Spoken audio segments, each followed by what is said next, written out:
Karma pesugihan bagian ketiga.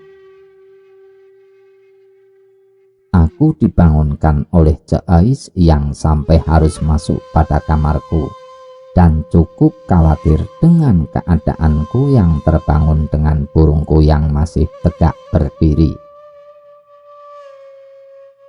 Karena memang hanya sarung yang aku gunakan saja tanpa celana dalam, sampai ada bekas basahnya. Cek Ais khawatir aku sakit.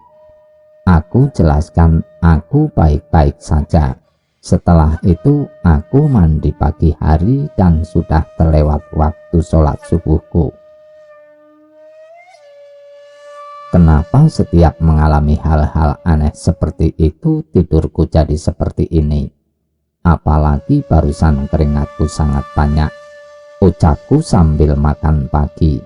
Setelah itu aku melanjutkan aktivitas biasanya. Saat sedang menyiram bunga, aku teringat omongan Nyonya untuk mengabari keluargaku di kampung. Setelah izin sama Cek Ais dan dikasih tahu caranya menggunakan telepon rumah, aku mengerti dan Cek Ais juga memberikan saran yang sama padaku. Aku ke kamar untuk mengambil nomor yang sebelumnya Paman Abdullah berikan padaku.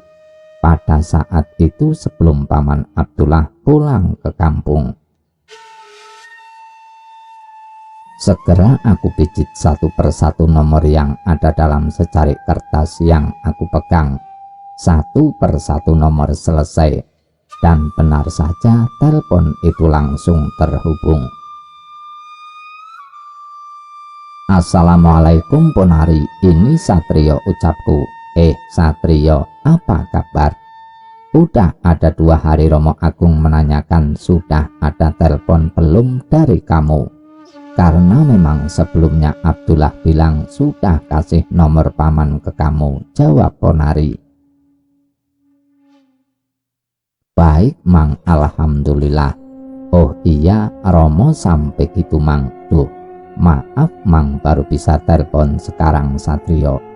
Kapan ya bisa ngobrol sama Romo, tanyaku. Begini saja, 20 menitan lagi kamu telepon paman mau ke rumah Romo. Nanti Romo kesini gimana, tanya Ponari. Baik Mang, 20 menit lagi aku telepon lagi ya, jawabku sambil telepon tiba-tiba mati. Aku tidak menyangka Romo sampai segitunya menunggu kabar dari aku. Untung saja Nyonya dan Cek Ais mengizinkan aku menggunakan telepon rumah ini. Tidak lama aku sambil membereskan garasi dan kembali melihat ke arah kursi yang membuat aku malam kemarin ketakutan. Jika siang seperti ini, kesan menyeramkan sama sekali tidak aku rasakan. Kenapa malam itu di sini sangat seram sekali? Ucapku sambil mengecek dan menyalamatikan kembali lampu garasi, sekedar memastikan. Sudah Satrio telepon orang di kampungnya. Kenapa lampu garasi kamu hidup mematikan begitu? Tanya Cek Ais heran. Tidak apa-apa, malam mati soalnya Cek. Belum Cek, sekarang baru mau bicara sama Romonya, ucapku sambil langsung kembali ke arah telepon dapur. Sudah 1 kali aku hubungi tidak diangkat. Aku coba sekali lagi baru terangkat. Assalamualaikum, ucapku. Waalaikumsalam. Benar-benar suara yang aku kenal sekali. Dari serak-seraknya dan dari nadanya, aku tahu ini adalah Romo.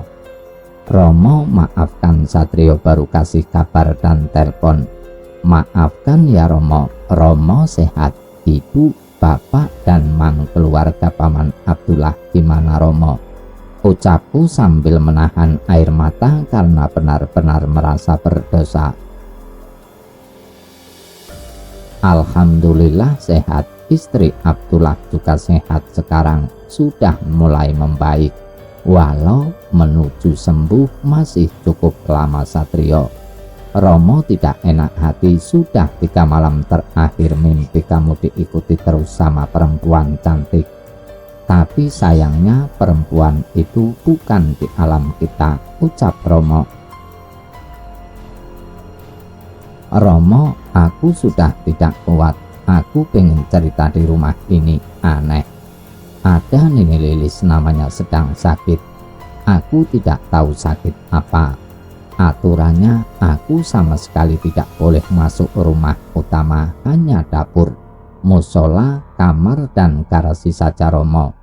Ucapku pelan karena takut terdengar omonganku oleh Cak Ais. Abdullah sudah cerita semuanya tentang rumah itu. Bagaimana Abdullah bisa kuat lama di situ karena kebutuhan.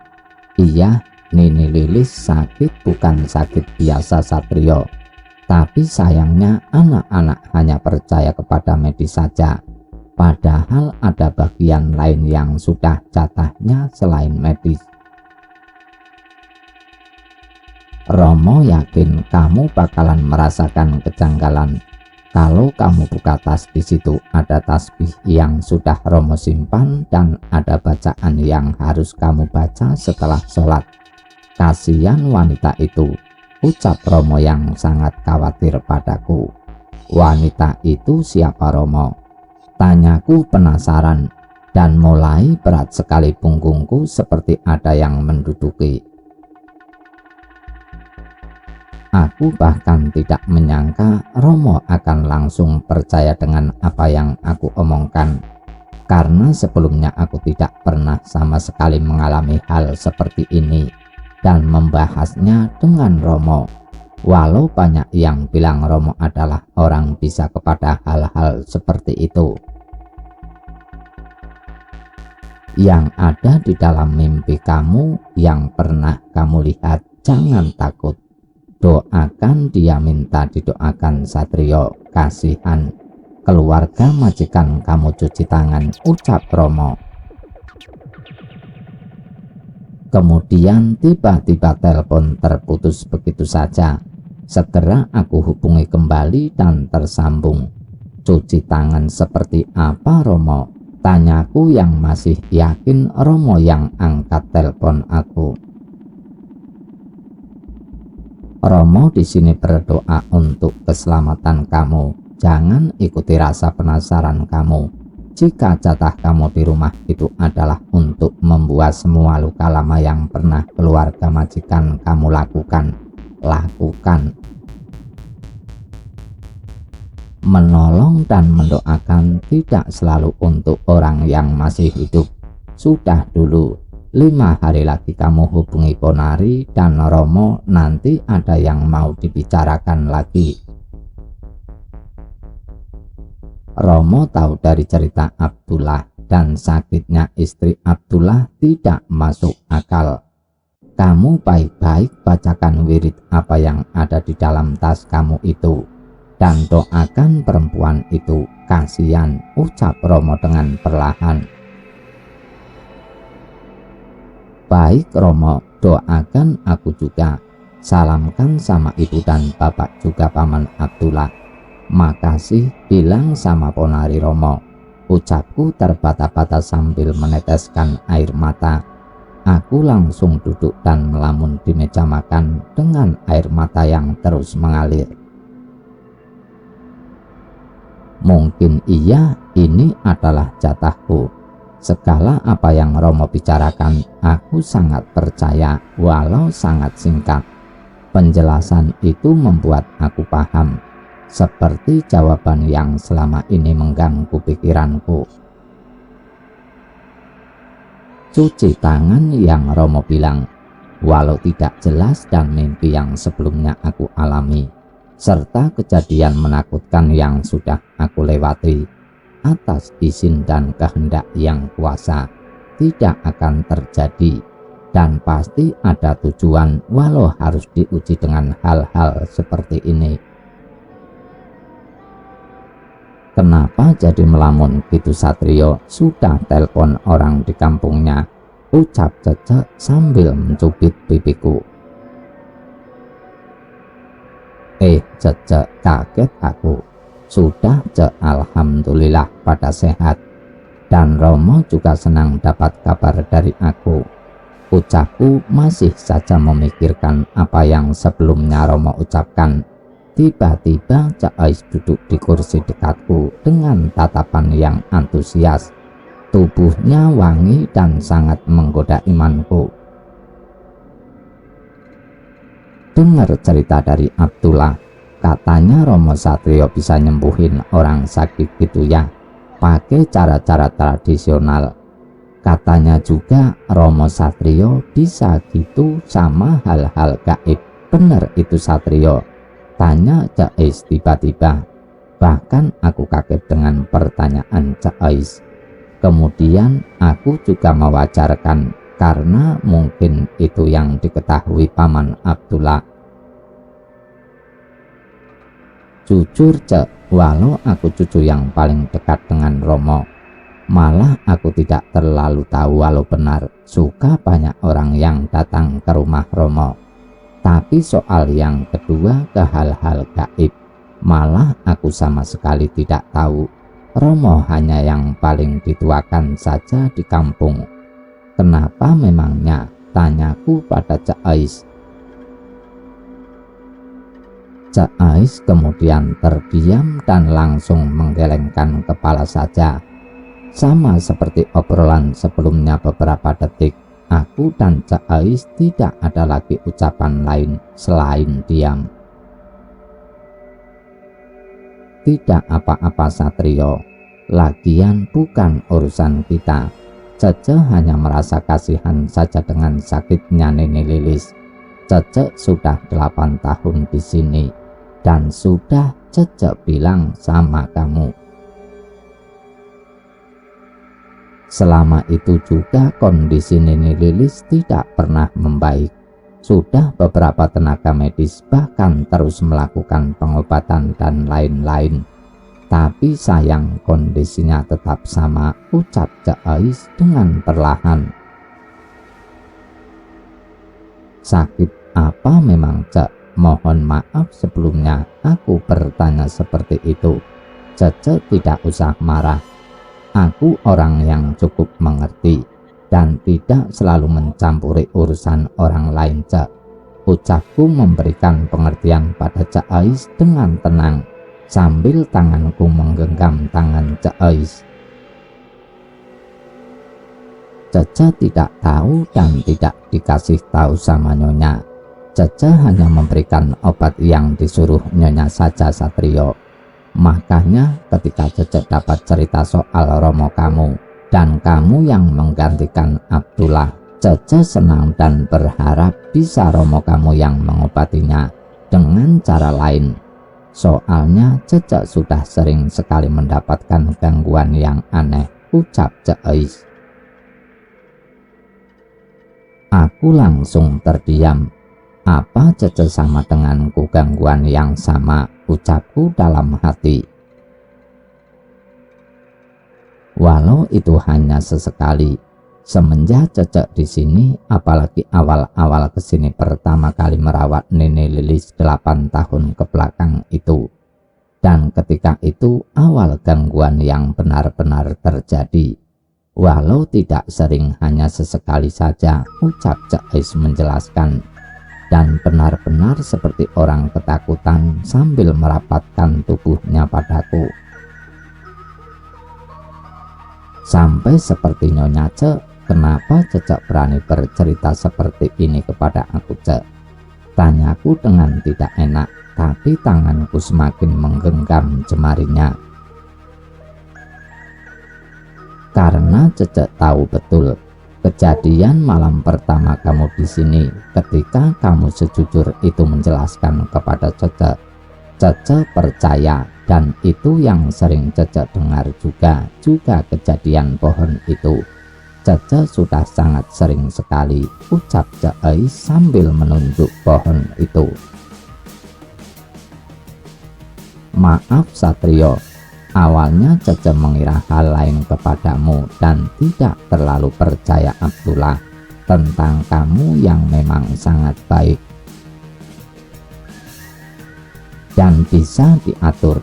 Seminggu ke belakang Cece juga tahu kejadian lampu garasi itu karena bukan kamu mengecek listrik saja, karena memang ada hal yang aneh saja, ucap Cek Ais menghela nafas dalam-dalam dan menyandarkan kepalanya di pundakku. Ada perasaan aneh yang tiba-tiba muncul dalam hatiku.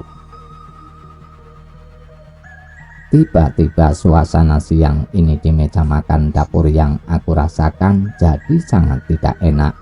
Bukan apa yang sedang aku obrolkan, lebih kepada suasananya menjadi mencekam sekali.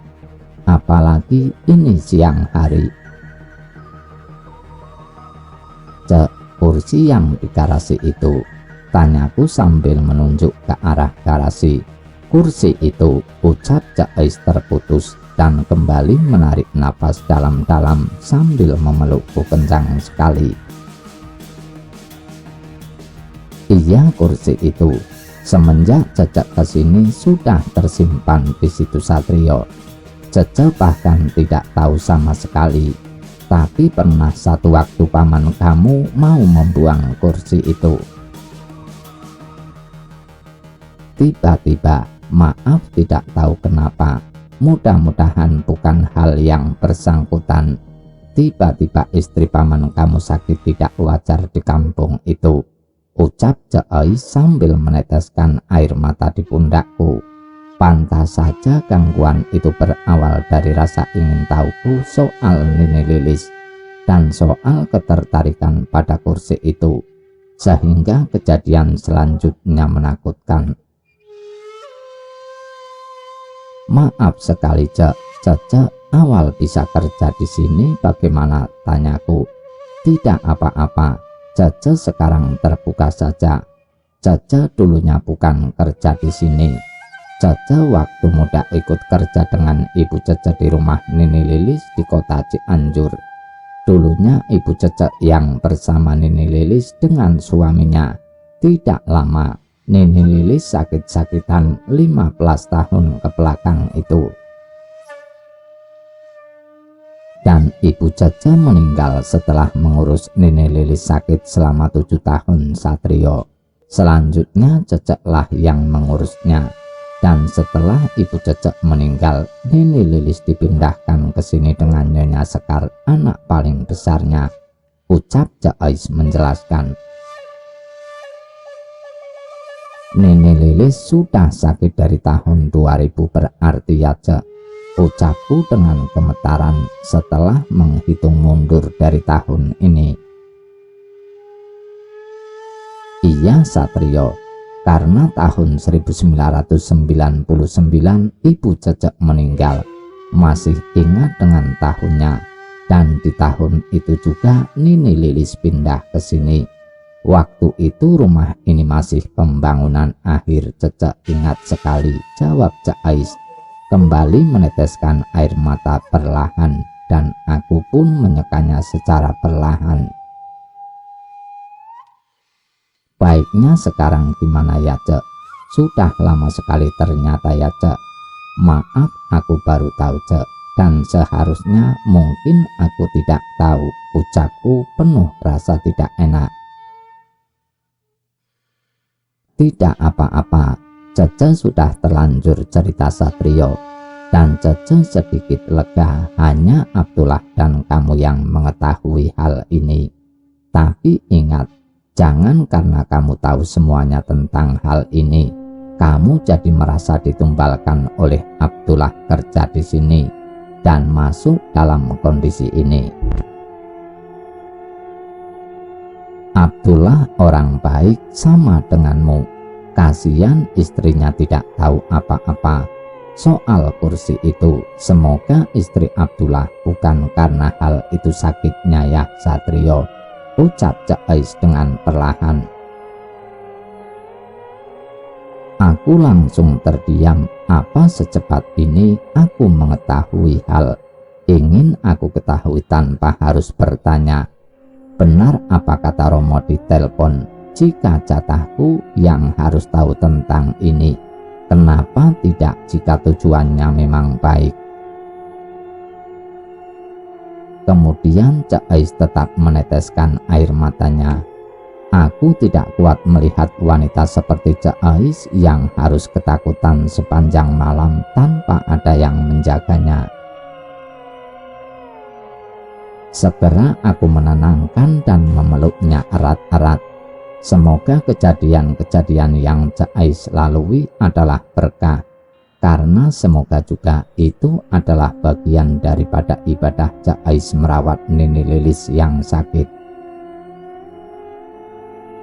Lama sekali obrolanku hari ini dengan Cak Ais, dan ini pertama kali obrolan itu terjadi dengan hangatnya, dan ada perasaan lain yang menumbuhkan kejantananku sebagai seorang laki-laki, walau masih menyimpan pertanyaan lain setelah mengetahui hal baru tentang apa yang Romo ucapkan.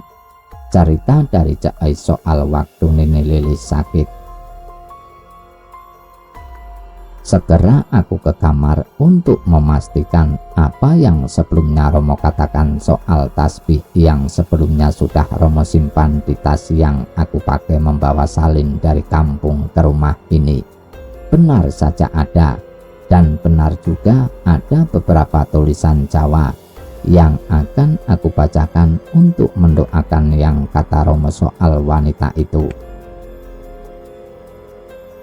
Hari-hari selanjutnya tidak ada sama sekali gangguan, dan rasa ketakutan itu datang lagi padaku karena aku sangat percaya kepada Romo Agung yang Romo tulis serta tasbih yang Romo berikan kepadaku terus aku gunakan. Kapan Romo simpan di tas aku ya tasbih ini? Ucapku yang teringat waktu keberangkatan. Malam itu Romo tidak benar-benar di kamarku. Bahkan Nyonya sudah tidak ada di rumah semenjak aku mengantarkan ke rumah saudaranya itu. Terhitung sudah 5 hari. Memang membuat aku jenuh bekerja ini saja. Hanya memanaskan mesin mobil, menyiram bunga, dan menyalakan air mancur beserta lampunya saja. Siang ini waktu aku sedang membersihkan ranting-ranting pohon yang di dapur itu. Karena memang aku sedikit memanjat, tiba-tiba Cak Ais berteriak, "Turun dulu Satrio, ini ada telepon dari Ponari. Katanya saudara kamu dari kampung," teriak Cak Ais. Segera aku turun dan menghampiri Cak Ais dengan cepat. "Mana Cak?" ucapku. "Sebentar lagi telepon lagi, tunggu aja di sini. Cece mau nyapu bagian dalam rumah," ucap Cak Ais sambil tersenyum manis padaku. Terbayang sekali rumah yang sebegitu besarnya disapu sama Cak Ais, pikirku. Walau selama ini aku belum mengetahui isi rumah itu dan tidak ada sama sekali niatanku untuk masuk. Akhirnya telepon yang aku tunggu berbunyi. "Assalamualaikum," ucapku. "Waalaikumsalam Satrio. Gimana, kamu lupa apa? Kata Romo kan 5 hari lagi kamu telepon. Ponari nungguin, kasihan karena udah janji," ucap Romo. "Ya Allah, maaf Romo, lupa aku. Iya ya, sekarang sudah 5 hari. Maaf Romo." Gimana Romo?" tanyaku. "Satrio, kalau wanita itu hadir dalam mimpi kamu, tidak usah takut sama sekali ya. Ikuti saja. Lagian Romo bantu juga di sini. Alhamdulillah istri Abdullah semakin membaik. Kalau kamu tahu penyebabnya, pasti kamu bakalan terkejut. Ini soal karma Satrio." Takutnya Romo juga salah. Namanya juga sama manusia. Makanya kamu minta agar dilindungi dari segala bahaya, ucap Romo. Karma bagaimana Romo maksudnya, tanyaku. Sepertinya ada luka lama Satrio, luka kesakitan, luka penyiksaan, tapi Romo tidak mau suuzon. Itu hanya hasil usaha Romo berdoa dan meminta sama Yang Kuasa. Walau kata orang-orang Romo bisa sama hal-hal seperti itu karena kelebihan yang diberikan Allah saja. Begitu terus saja doakan wirid yang Romo kasih setelah sholat. Kemudian tambah dengan sholat malam di waktu yang kamu bisa, ucap Romo menjelaskan. Iya Romo, dari teriakan yang pernah aku dengar, terus ada mimpi dengan sosok Cek Ais yang mau entah bagaimana sosok Nini Lilis tua itu membawa gunting. Mukanya menyeramkan sekali. Masih ada goresan darah yang bercucuran. Satrio ingat sekali Romo, jawabku, masih mengingat sekali kejadian mimpi itu. Tiba-tiba Romo terdiam, tidak ada suara sama sekali. Romo, Romo, ucapku. Iya Satrio, benar itu mimpi kamu. Semoga sama dengan yang dimimpi Romo. Kamu ingat-ingat, ini hafalkan pendek sekali mantranya. Setelah telepon ini nanti mati, kamu tulis, takutnya lupa.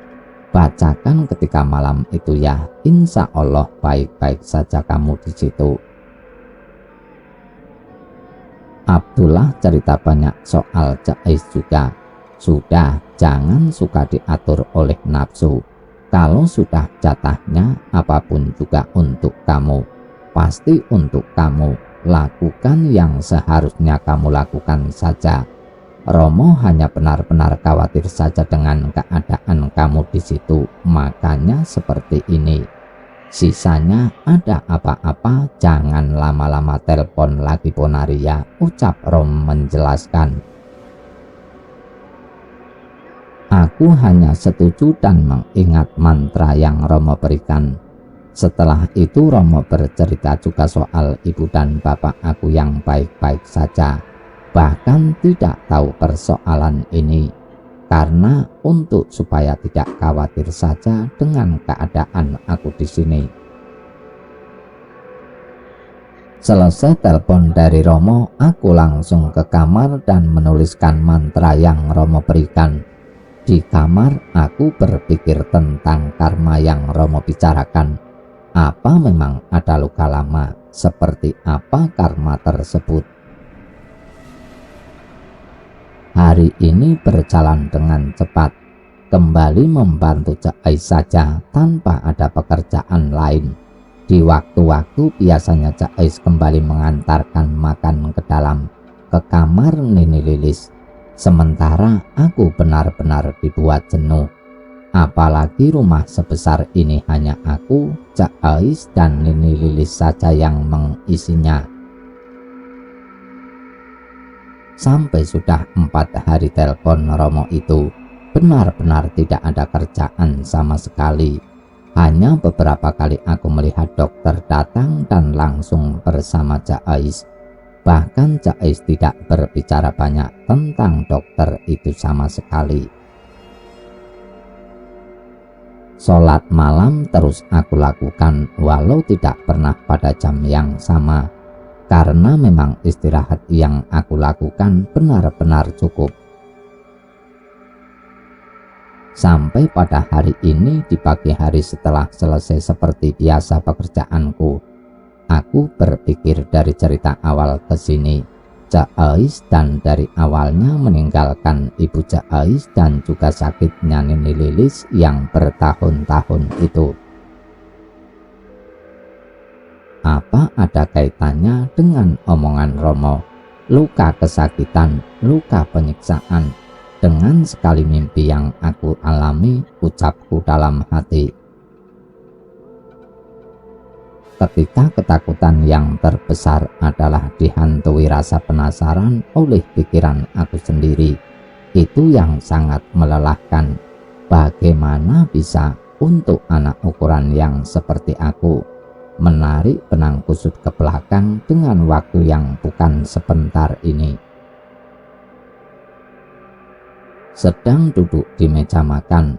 Selesai makan pagi ini, telepon berbunyi dan segera Cak Ais mengangkat telepon itu.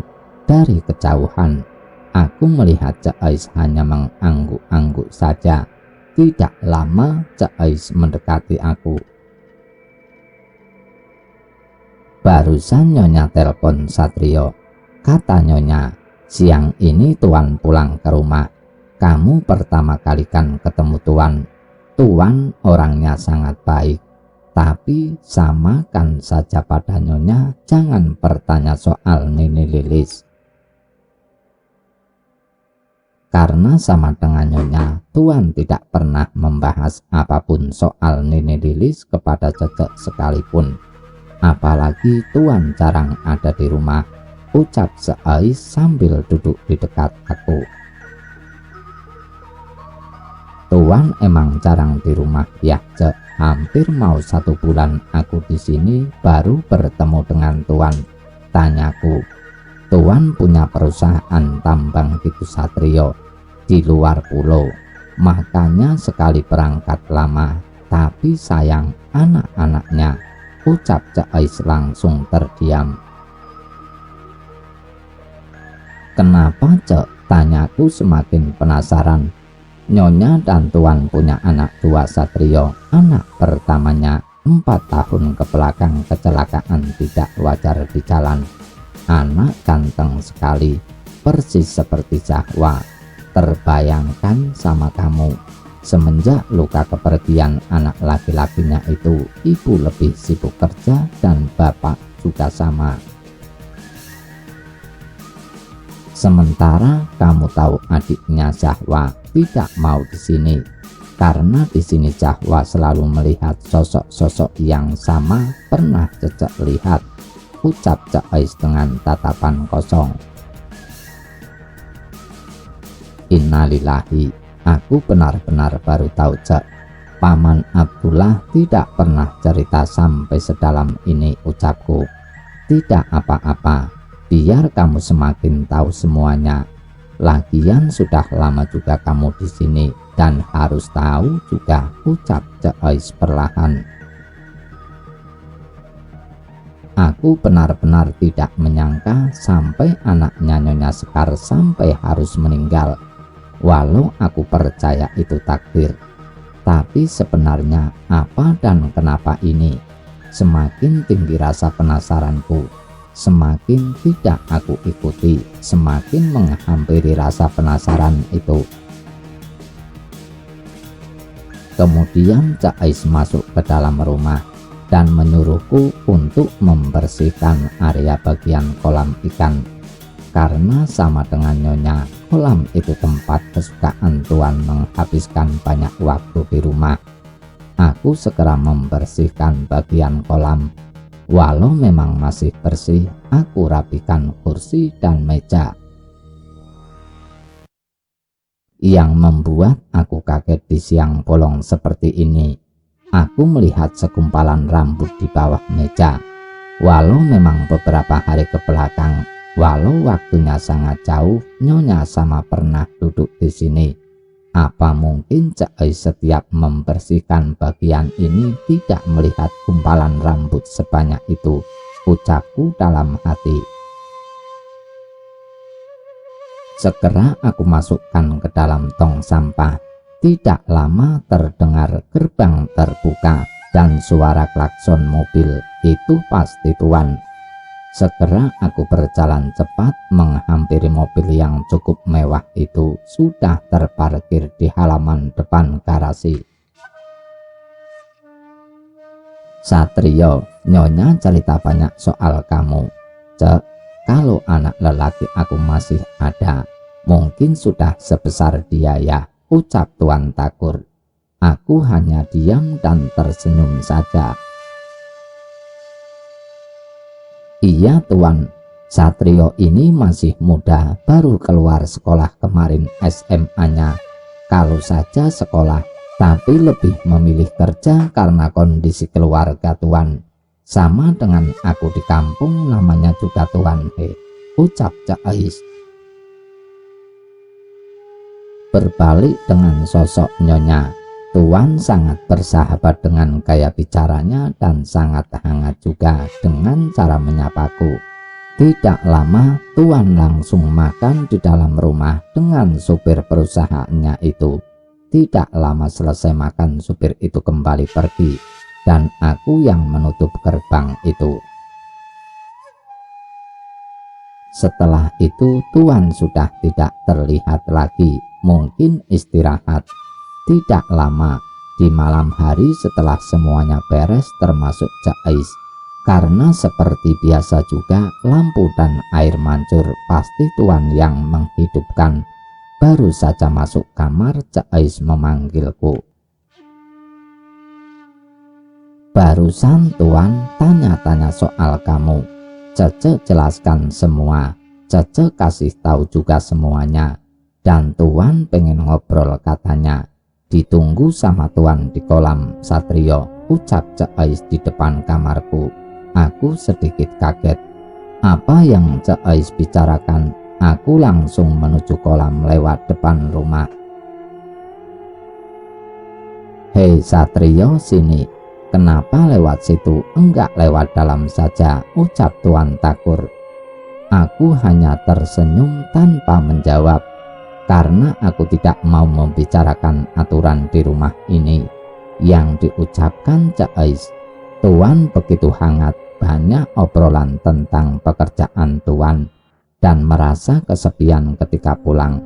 Bahkan Tuan juga rencananya besok pagi ingin diantar olehku menemui Zahwa. Aku mengiyahkan karena itu adalah pekerjaan aku. Malam semakin larut, bahkan sudah mengobrol kemana-mana dengan Tuan. Jauh sekali dengan sikap diam Nyonya. Dan tidak jarang Tuan penasaran dengan aku, perjuanganku, juga sakitnya istri Paman Abdullah. Maaf ya Satrio, kalau di rumah ini kamu tidak nyaman. Pasti kamu juga sudah tahu soal sakitnya mertua saya itu. Andai Nyonya bisa diajak kompromi untuk tidak selalu mengandalkan medis, mungkin harusnya beberapa tahun ke belakang sudah selesai, ucap Tuan Takur. Maksudnya Tuan, aku tidak paham, ucapku pelan. Sudah berkali-kali Tuan sarankan untuk ke orang bisa selain medis, tapi Nyonya selalu bersikukuh semuanya baik-baik saja. Kenyataannya sudah banyak yang Tuan temui. Nini Lilis dihantui rasa bersalahnya sendiri. Kesalahan masa lalunya sendiri dan kesalahan keluarga besarnya sendiri. Tuan tahu bahkan dari cerita almarhum ibunya Cak Ais. Dulu lama sekali Tuan pikir itu hanya cerita saja di sana di kampung Nyonya, di rumah Nini Lilis dulu. Ternyata sampai hari ini seperti itu Nini Lilis tidak bisa apa-apa, hanya terbaring dan dengan luka yang tidak pernah sembuh, ucap Tuan sangat perlahan. Aku sangat kaget dengan tahu kondisi Nini Lilis. Bahkan entah kenapa tiba-tiba suasana jadi menyeramkan, suasana yang sebelumnya pernah aku alami. Dan entah kenapa mimpi soal Nenek Lilis tua itu dan sosok perempuan yang pernah aku lihat menjadi teringat kembali. Cerita almarhum ibunya Cak Ais seperti apa Pak? Maaf, karena Romo di kampung juga sama. Bilang ada karma, luka lama, dan kesakitan Tuan.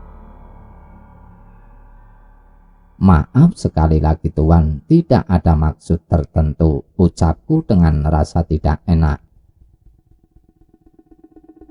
Tuan terdiam, kembali tatapannya kosong, tidak seperti sebelumnya yang begitu sangat asik ketika bercerita banyak.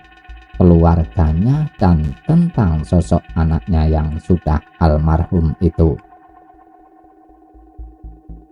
Tidak apa-apa, Cak Ais juga sudah cerita soal Romo kamu. Apalagi Abdullah sama denganmu, sama juga. Sering ngobrol dengan saya ketika saya pulang seperti ini.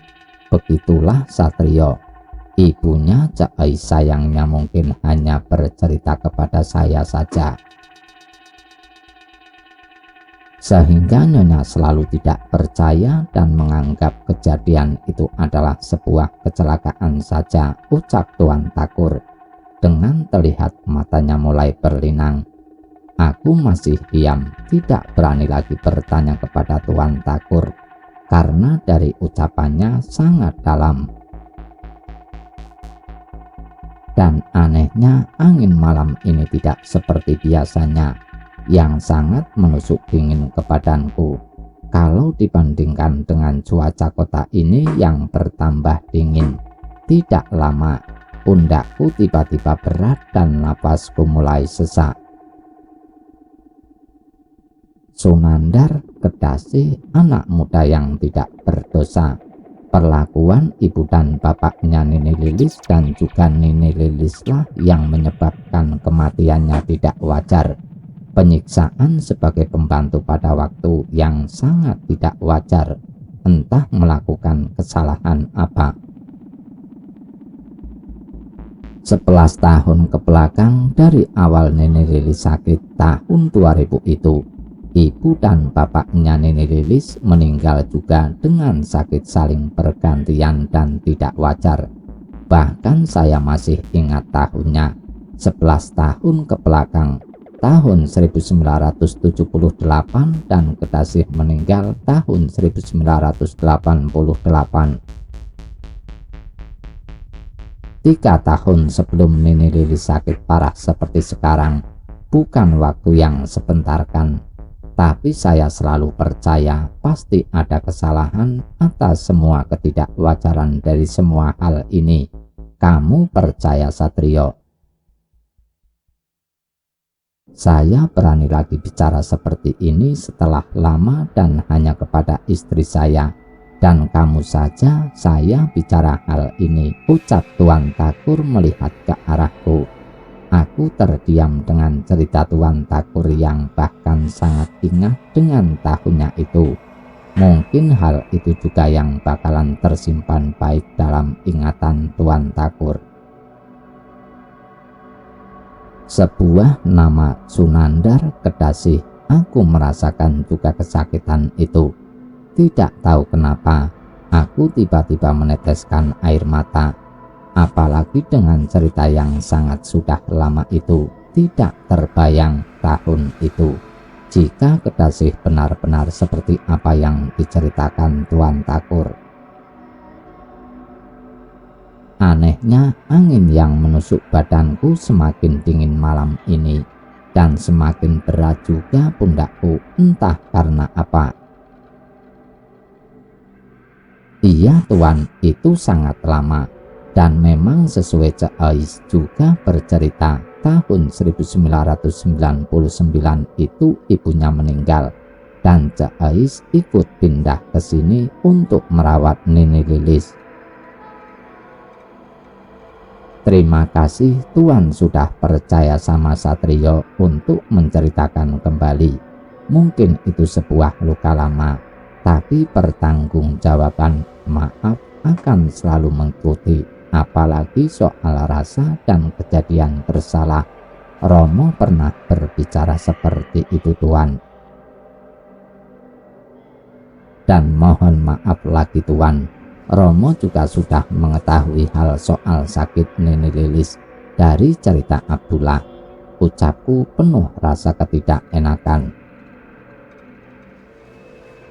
Tidak apa-apa Satrio, tidak selalu kamu minta maaf kepada saya. Lagian tidak tahu kenapa juga, biasanya saya tidak mau mengingat hal ini kembali. Tapi malam ini rasanya mengalir saja dengan kamu. Alhamdulillah kalau Romo kamu juga sudah tahu. dan kamu tidak perlu menceritakannya kepada siapa lagi kecuali Romo kamu. Saya percaya sama kamu, tidak tahu kenapa mengikuti perasaan saja, ucap Tuan Thakur perlahan. Bahkan aku merasa diberikan amanah atas kejadian masa lalu yang baru saja aku ketahui. Penasaranku yang besar kepada keluarga dan rumah ini bisa terjawab begitu besarnya. Iya, mungkin ini bagian aku untuk mengetahuinya dan selalu meminta kepada Pencipta untuk selalu diberikan jalan terbaik untuk kondisi seperti ini. Dan benar saja, untuk urusan apapun sangat mudah baginya Yang Maha untuk mempermudah keadaan di dunia yang atas ciptaannya juga. Malam ini dengan Tuan Thakur berakhir dengan janji besok akan berkunjung menemui Nyonya. Aku segera berjalan kembali lewat pintu garasi, walaupun Tuan Thakur memaksa untuk lewat dalam saja. Tetapi aku tolak dengan alasan garasi belum aku kunci. Memasuki garasi malam ini perasaan menakutkan semakin menjadi. Bahkan ketika mengunci garasi, posisiku membelakangi mobil, seperti benar-benar ada yang memperhatikan.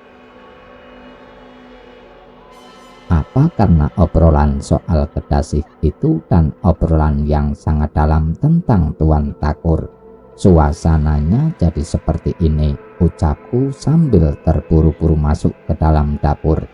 Melihat jam sudah hampir tengah malam, lalu aku mendengar suara seperti orang yang menahan sakit menggigil. Aku melihat ke arah suara itu. Dari kamar Cak Ais, segera aku membukakan kamar Cak Ais dan benar saja, Cak Ais sedang menggigil dengan badan yang menyamping. Tubuhnya yang putih polos bergetar tak beraturan. "Cak, ini Satrio, Cak," ucapku membangunkan Cak Ais sambil meraba tubuhnya yang sangat panas. "Iya Satrio, badan Cecek sakit sekali rasanya. Tolong ambilkan obat dan air minum. Obatnya di laci Cecek." "Cecek lemah Satrio," ucap Cak Ais sambil menggigil kedinginan. Segera aku dengan cepat mengambil air minum dan obat. Tidak lama, Cak Ais meminumnya dan kembali tertidur. Aku benar-benar tidak tega melihat kondisinya. "Kecapean pasti, Cecek sudah istirahat saja ya," ucapku dengan perlahan sambil membelai wajahnya yang masih kelihatan cantik. Tidak lama, aku langsung saja sholat malam dan tidak lupa mendoakan kedasih seperti apa yang dibicarakan Tuan Thakur. Benar-benar ketika sedang bersila di musola, seperti ada angin yang tertiup pelan ke arah pundakku, sangat dingin sekali. Semakin doa-doa aku panjatkan seperti apa yang Romo bilang, angin itu dan rasa dingin lambat laun menghilang. Segera aku ke kamar dengan isi pikiranku yang masih soal kejadian dan kekejaman. Jika memang benar dilakukan oleh kedua Tuan dan Nyonya Nini Lilis, juga Nini Lilis sendiri, itu benar-benar di luar pikiranku. Sampai sosoknya bisa mempunyai karma sampai segitunya, pasti bukan perlakuan yang biasa. Kasihan sekali, ucapku. Mata yang biasanya sudah dalam keadaan tertidur lagi jam segini, ini sama sekali belum mau tertidur. Dan sekarang selain ketakutan, datang lagi kenyataan dari cerita Tuan Thakur yang kembali ada dalam pikiranku. Baru saja mau tertidur, ada suara barang jatuh yang sangat keras di luar kamarku, yang membuat aku terkejut, sangat terkejut kaget. Segera aku keluar untuk memastikan, dan anehnya tidak ada apapun. Kamar sengaja aku buka dan aku melihat ke arah pintu kamarku sama dengan Cek Ais. Pikirku takut saja Cek Ais perlu apa-apa, jadi aku bisa mendengarnya